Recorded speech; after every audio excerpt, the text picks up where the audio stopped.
কার কার ক্ষেত্রে মৌলিক অধিকার প্রযোজ্য, মানে অ্যাপ্লিকেবিলিটি,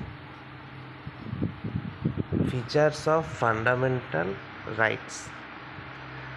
অর্থাৎ এই যে মৌলিক অধিকার, সেগুলো কার কার ক্ষেত্রে প্রযোজ্য। Some of the fundamental rights are available only to the citizens. মানে কিছু মৌলিক অধিকার শুধুমাত্র ভারতের নাগরিকদের জন্য, বিদেশি নাগরিক এই অধিকারগুলো দাবি করতে পারেন না। যেমন আর্টিকেল 15 বলে যে ধর্ম, জাত, বর্ণ, লিঙ্গ ইত্যাদির ভিত্তিতে বৈষম্য নিষিদ্ধ। আর্টিকেল 16 বলে সরকারি চাকরিতে সমান সুযোগ। আর্টিকেল 19 বলে মত প্রকাশের স্বাধীনতা, শান্তিপূর্ণভাবে সমাবেশ করার অধিকার, সংগঠন গঠন, সারা দেশে চলাফেরা, বসবাস ও পেশা বেছে নেওয়ার অধিকার। তাহলে এই আর্টিকেল 15, 16, 19 এগুলো শুধু সিটিজেন্সদের জন্য। While others R available to all persons, whether citizens, foreigners or legal persons like corporations or companies. অন্যদিকে কিছু মৌলিক অধিকার সবার জন্যই প্রযোজ্য।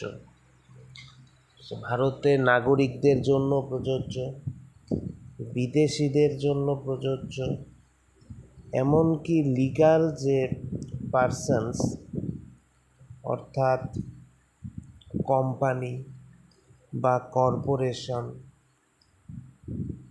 এরাও কিছু মৌলিক অধিকার ভোগ করতে পারে। আচ্ছা, লিগাল পারসন কি?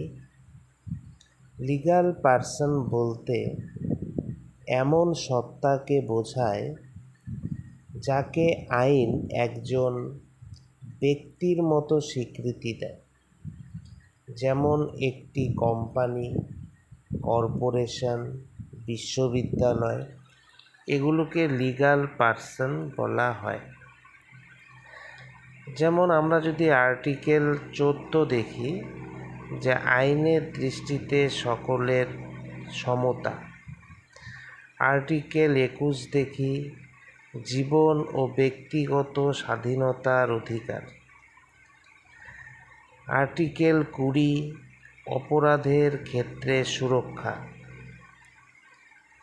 তাহলে অনলি সিটিজেন্সদের ক্ষেত্রে আর্টিকেল হচ্ছে 15, 16, 19।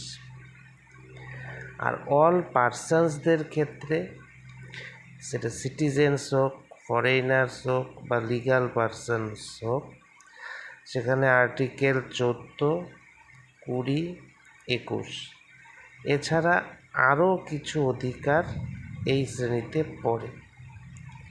তাহলে ভারতের সব মৌলিক অধিকার সবার জন্য নয়, কিছু অধিকার শুধু নাগরিকদের জন্য, আর কিছু অধিকার নাগরিক, বিদেশি এবং আইনগত যে সত্তা, কোম্পানি, কর্পোরেশন সহ সকলের জন্য প্রযোজ্য।